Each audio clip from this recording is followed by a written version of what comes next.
Before we get into Garudasana, I would like to invite you to make sure that this pose doesn't require you to have a mat, to have a gym, and that's actually why I'm doing it on a blanket, because most of us when we travel we don't carry our yoga mat, and that's absolutely fine, and you can do this on the grass, you can do it anywhere.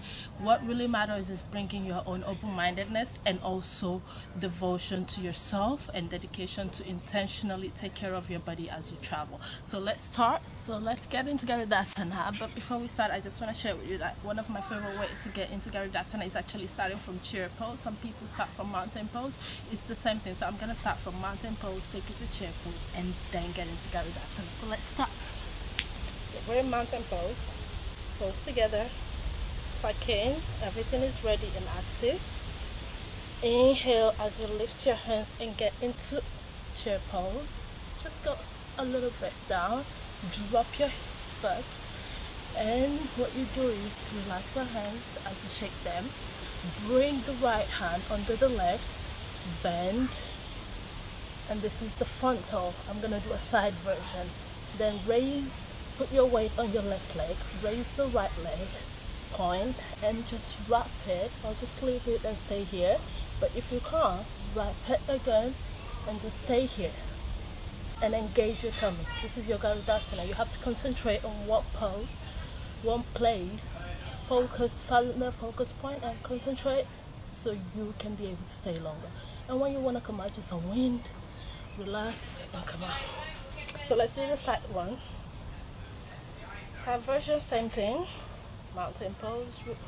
So engage, make sure that your pelvic floor is not falling or tilted.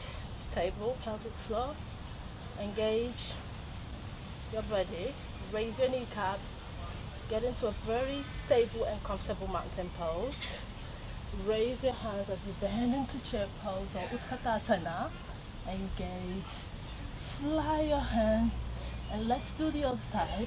So bring your left hand under the right, bend the elbows, hold. If you can't, you can just stay here, but it's better to stay here. And then let's do the leg. So put your weight on the right leg, come on tippy toes on the left, and just bring it here and stay if you're a beginner.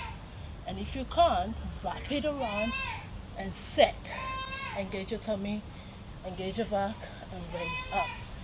And just stay here and breathe for 5 breaths. Try to find a focus point so you're looking straight ahead of you.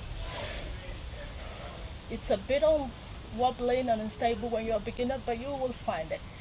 Just help you calm your mind. It helps you ground and find balance in yourself. And you can also do a sleeping eagle, which is basically the same thing, and come out softly like that. There is a lot of ways to come out, and I showed that to you. The first one is you're coming out back to mountain pose, but this one, because I went into the sleeping eagle, I kind of come in softly on the ground. But just make sure that this pose, you're not pushing too hard. You're not trying to make sure your leg is coiled up or anything.